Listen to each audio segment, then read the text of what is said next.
Getting a late update here for you. We're out here again in front of the federal courthouse in Las Vegas, Nevada. I'm standing out here today with my daughter Keturah. She came out here to join me in Las Vegas for these federal court cases.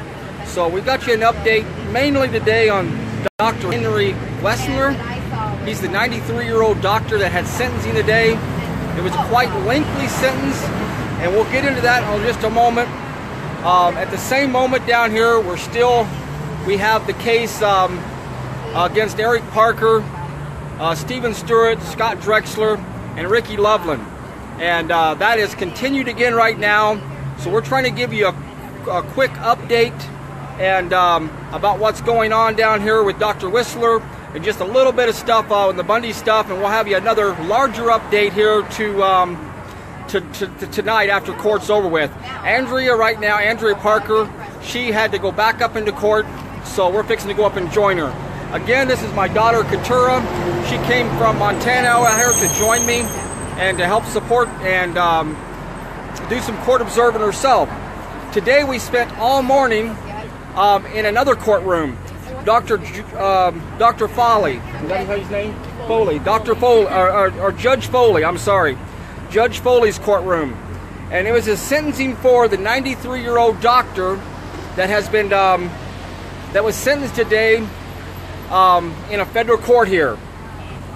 He went through his whole life. He had quite a few families that came here from California and here in Nevada to support him. He was brought in a wheelchair.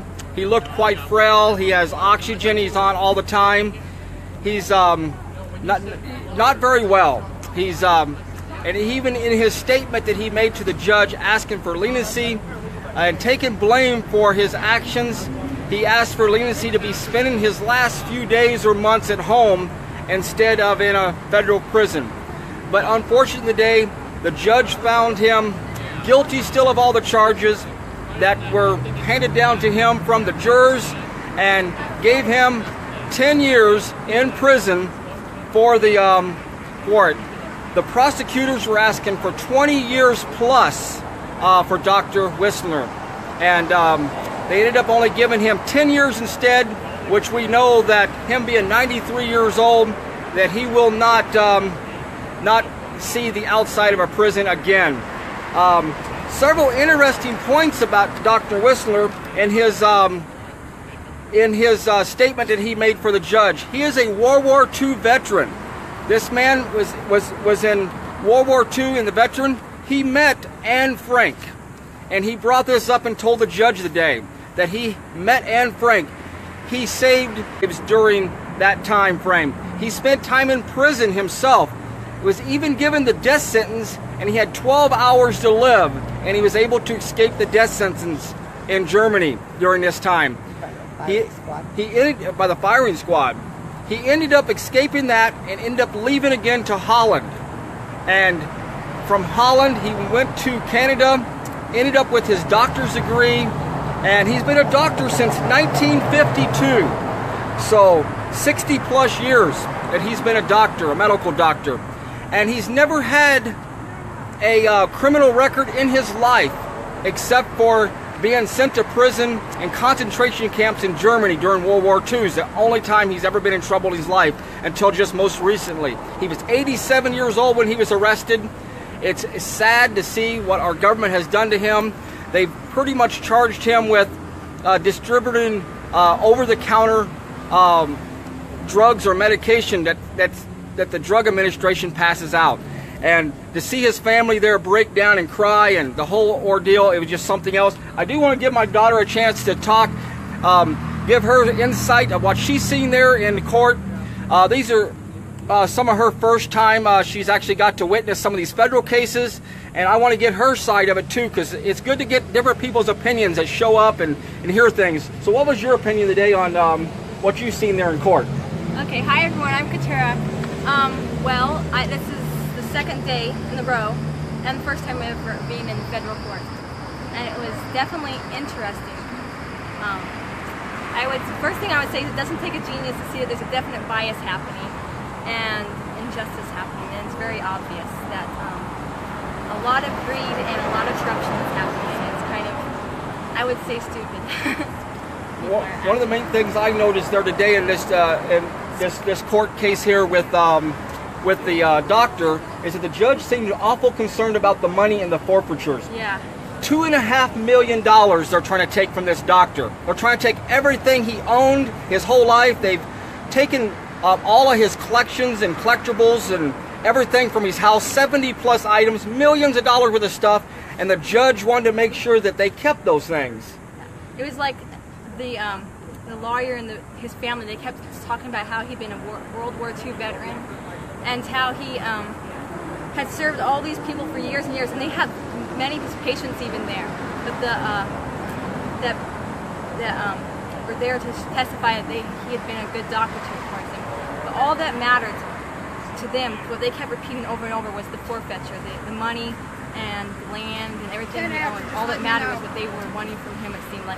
And of course they mentioned justice and how he was responsible for all these patients' deaths and everything, which of course the doctor, you could tell, he was just ashamed that people would even say something that wasn't untrue against him. It was very obvious that it wasn't true. But the 93-year-old doctor sat there in his wheelchair and literally shook his head as the judge was bringing these accusations against him. And the prosecution. These accusations that the prosecutors and the judge brought up was not even brought up for the jurors. His lawyer even brought this up, that these things were even hidden from the jurors. This evidence was not allowed in court to exonerate him. He had 238 patients that he was treating, 238, and they only brought up about 30 of these patients that he had possibly treated bad throughout the years or had abused drugs, prescription drugs, and how he was responsible for the abuse of these patients that had abused these prescription drugs that he had given to them, and like he's supposed to know all this stuff. We know that people abuse these drugs all over this country by lots and lots of people that go in and ask for a prescription for whatever it is, and these doctors cannot know everybody's thoughts and if they're going to abuse them or not. John, how do you feel about the government's involvement in this case, or any case regarding doctors, drugs, quantities that are prescribed, or any of that? Does this seem like another form of overreach besides what we're used to seeing? Totally a form of overreach. The government should not be involved in our health care and our medicine and how we're trying to bring our health whichever way, whether it's abusing our bodies. I don't feel like they have a right to do this. I don't use any form of drugs, and I've always been against it my personal self, and I want that right to have that. But if someone else abuses it, it's their body. It's their choice. Maybe between us and our families. Yeah, between family, but the government, the federal government, definitely has no right in these people's lives. Locking this guy up for 10 years. 93. Telling him that they're giving him leniency for 10 years. The prosecutor could have been 20. Better than life. It's better than life. Live for 10 years. The prosecutor asked for a minimum of 20 years and said that was going to be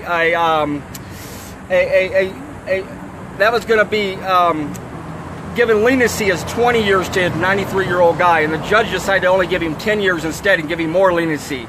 And we know that he won't make it 10 years in these federal prisons. Probably won't even make it 3 years.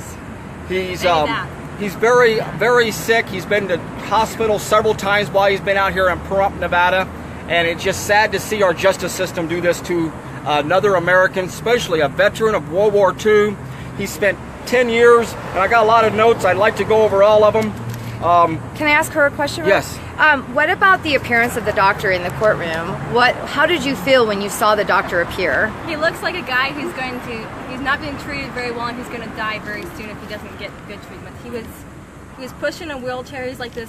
He's very old, 93 years old, all hunched over, and doesn't look like he even has very warm clothing on. And he's got like this huge oxygen tank connected to him, and it's just like, you don't treat old people this way. Like, it's not right. He should be in a nursing home at the very least. Yeah. They said he has prostate cancer. He has other things that hasn't been treated. Other elements, being 93 years old, and he's not getting the treatments that he needs. They're saying that that will have treatments such as some kind of prison hospital, and he'll be in a hospital bed then and be getting the treatment. But that's possibly New York City or South Carolina or Florida. They say the West here does not have any place to keep an older prisoner like this in his condition. So they're going to ship him off to somewhere else where his family cannot even see him. The family is very emotional. His daughter came from California. She gave a very emotional, a heartfelt statement, pleading with the judge to give him leniency, let him go home and die in dignity.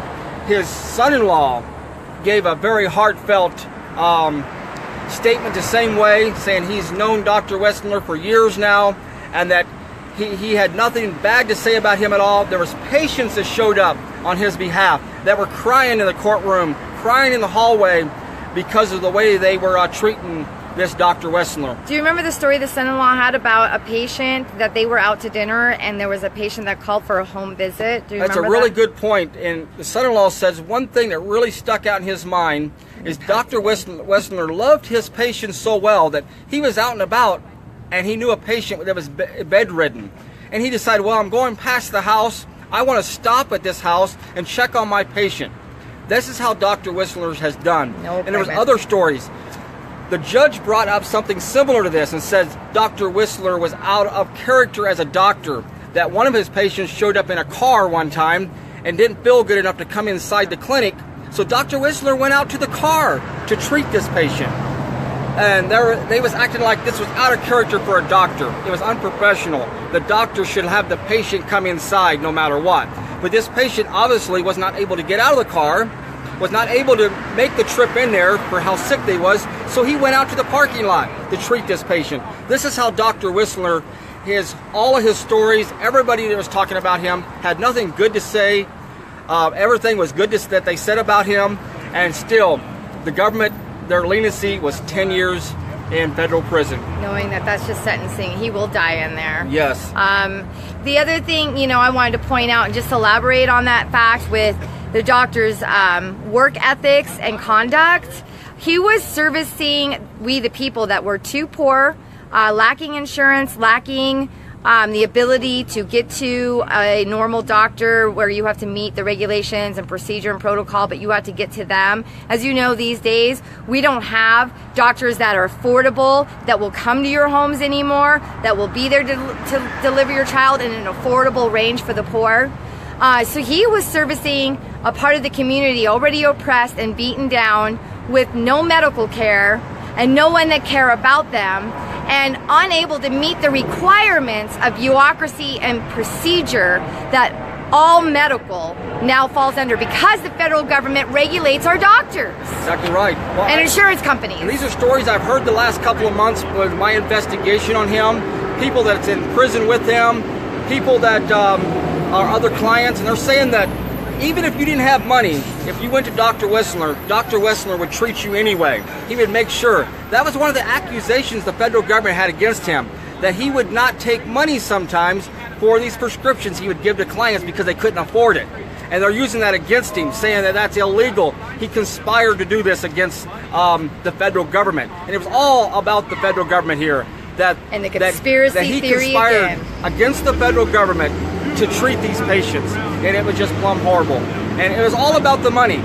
There's over 100 gold coins that they confiscated from Dr. Wetselaar's house that came from Nazi Germany. Nazi gold coins that he still owns. They confiscated these coins. They confiscated all these relics and all these very expensive stuff that he had from his house, and he's going to lose it all in a forfeiture, they said. And they talked about that more than his sentencing, how they was going to confiscate and keep this, all this valuable stuff that they had forfeited from him, and that they wanted him to sign it over willingly. And so far, Dr. Wetselaar has not done that. So I think it's more about the money and more about his background, the reason they sentenced him here today, than what he actually did. Because he was the federal government doesn't like competition. The federal government wants everyone regulated and everyone to comply. Don't you dare practice a skill without us controlling and regulating you so that we get money through every action you take. But if you do it on your own, the government doesn't get the money unless they catch you when you do it on your own, and then they will fine you or create a forfeiture or a restitution scenario, and in this case it's a forfeiture. Yes. Forfeiture, $2.5 million forfeiture that he has to just give up, that they already stole from him 7 years ago, and from him and his family. And he took it from his wife, they took it from his children, and they've left him with nothing, and they gave him a 10-year death sentence today for a 93-year-old man. It's just totally sad down here. Out. But it is. Unbelievable. So we're about to go back up into the court here for Eric Parker. It's been a slow day today there. We got a late start in court. The witness, Agent Willis, that was on the stand yesterday is now finished, and there wasn't much more going on with him, I've been told. We got Juror number 1 is still on. Juror number 1 is still on. She was not removed. I think all parties are happy with that. So we're going to keep that juror for the time being. And we got a new witness on the stand. So right after this live stream's over, we're going back up into court, and we will have you an update here later today. And just a couple seconds of your time, I missed part of the beginning. Is there anything in the highlights that I missed that my audience needs to hear? Mainly, I mentioned that Dr. Wetselaar had met Anne Frank, which was very interesting. He was in a underground, some kind of underground military thing there, trying to undermine the Nazis during that time, and the Germans. He fought his country there, fought in that country as a World War II vet for 10 years, and he was even captured as a prisoner of war. And after his release, joined the British Army as an interpreter. Yes. Joined the British Army. He has an amazing history, rich, and it's all factual. And one of the things they brought up in court in his sentencing, that he might leave the country. 93 years old, where is he going to go? He is the oldest prisoner in custody at this time in the United States, and the way they brought it up in court, he is probably one of the oldest prisoners ever sentenced at this age. There's been older prisoners in prison, but never one that's 93 years old sentenced. So he made it to his sentence at 93 years old. Most of them died before that. Most of them have been sentenced maybe at 50 years old or 70 years old, but never at 93 years old. So he's the oldest American that's ever been sentenced. Unbelievable, folks.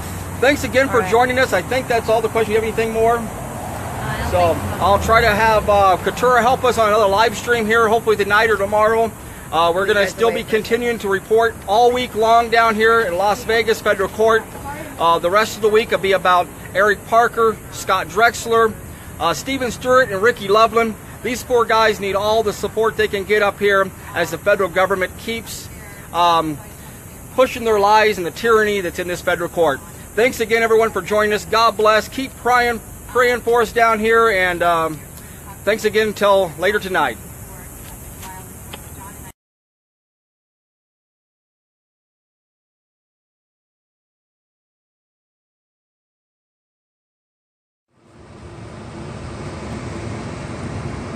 Okay, so I just wanted to give a quick update on Doc's sentencing before I get back to work. Let me find out where this starts. Okay, so Doc has been a doctor since 1952, from 1952 to 2009. He has never had a single offense. Let me turn off my air, sorry. He's never had a single offense on his medical license or his record. He'd had his medical license taken away upon his indictment, so he can't practice medical care. His attorney argued that a compassionate sentence was acceptable and asked for 5 years of house sentencing. He referenced 2 court cases. I believe they were USA versus Gloria and USA versus Bruce, I think is what he said. He said that obviously based off of Doc's health and there being only 2 medical facilities in the country equipped to handle an inmate of his age and with his medical disabilities, that it would be humane to allow him home. The prosecution argued that there is a drug epidemic in this country, and it comes from doctors writing prescriptions for pain pills. And ultimately they said that Doc was responsible for every heroin addict or every drug addict on the streets because he's written prescriptions for oxycodone. Might I add that out of the 200 and I believe there were 238 files that they pulled from Dr. Wetselaar's patients, only 20% of those were actually analyzed. So his attorney argued that it did not meet the preponderance of evidence.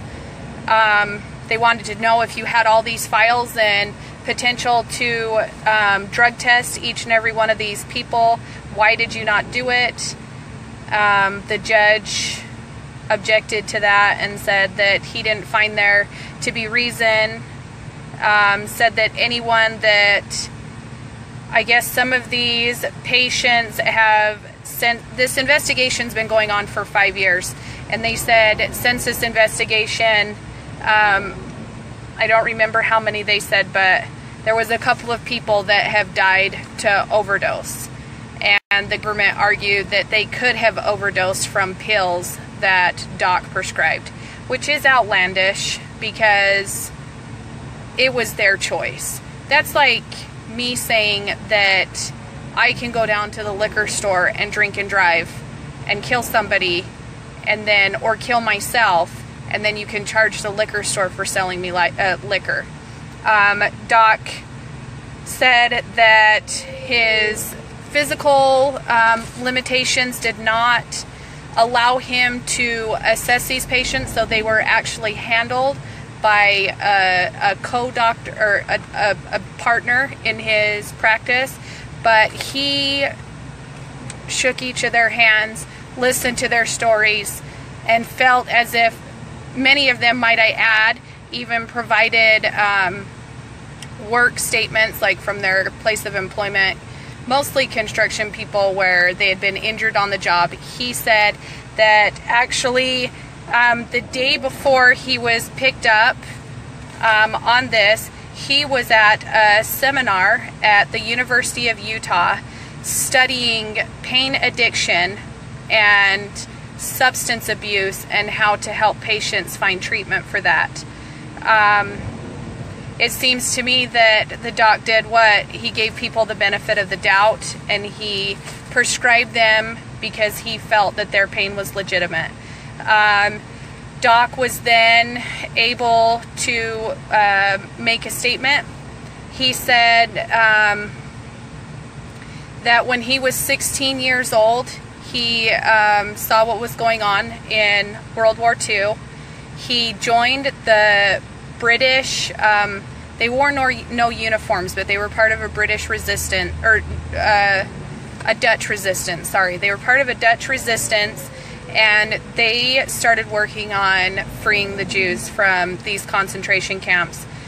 When he was 16 and fighting, he was captured by the Nazis. He was sentenced to the firing squad for being a traitor. The British Army, I believe is what he said, was able to get in to the place where he was being held, and they rescued him. He was wounded on the front lines, shot, and recovered from that. As a 16-year-old boy, went back out to continue to engage the Nazis and to liberate Jews from concentration camps. He was one of the men that saved Anne Frank and got her safe. After the war was over, he went back to Holland and went to medical school in Amsterdam, or then interned in Canada for 20 years. He has 10 licenses to practice medicine in Europe, Canada, the United States, and Australia. He's practiced for 64 years, and he's never been accused of or had anything against him for malpractice or practicing wrongfully. His daughter and his son-in-law were able to go up and give very brief witness statements on his behalf. His son-in-law's really touched my heart. He said that his father-in-law has always been a very good example to him. He said he recalls a time when they were going out to dinner and he was concerned about a patient that he had seen earlier in the day that was bedridden, and so he asked if they could make a stop along the way, and he went to his home and he sat next to his bed and checked in on him, and he had a big heart. He legitimately cared for his patients. He wanted what was best of them. 64 years this man has been a doctor, and no false accusations have ever come against him. Yet now, after all this time, they've accused him of these horrific things, many of which I don't believe he knew. He was 87 years old when this investigation started. He's been diagnosed with brief mental disabilities such as early onset or like early stage Alzheimer's and things of that nature. I believe he was taken advantage of. I believe an incredible injustice was done today. Ultimately, the prosecution was seeking for 2,400 months of incarceration with a $9 million fine. The judge calculated all these things. This man has never had a criminal record. He has never had more than a small traffic violation. The judge ultimately sentenced him to 10 years. And I think that the sickest part, and a $2.5 million fine that is pending. His assets will be gone over, and then there will be a hearing later on in a forfeiture hearing on October 20th at 9 a.m. to find out how much money they're actually going to steal and how much property they're going to take to enforce it. Henri Wetselaar, that's the doctor, he rose every single time the judge walked into the room and asked if he could remain seated for his statement. The government, on the other hand, the U.S. Marshals and the prosecutors, they laughed and they mocked and they pointed fingers. And as this man stood there and he said he took full responsibility for the prescriptions that he wrote, he said, "I accept full responsibility. They were all written by me. These prescriptions that they were challenging," he said that yes, he wrote them. So if he is guilty of something and the jury says so, he will take full responsibility for that. But he said his days were numbered. He was 93 years old, and he said that he did not have much longer to live. It's heartbreaking to know that a man is going to die in a hard metal bed with an oxygen tank, that can't even shower or care for himself, where in this country we believe in no cruel and unusual punishment. The sickest thing about all of it is knowing that this man is 93 years old and only given him a death sentence. Then the judge has the nerve, Judge Foley has the nerve to say that after his 10 years is served, he will be placed on 3 years of probation. He then read out a long list of stipulations that he had to abide by in his probation, and even made them give this man all the documentation for this. Like, what's he going to do? Take it back to his jail cell and study what rules he needs to follow if he happens to live until he's 103 years old.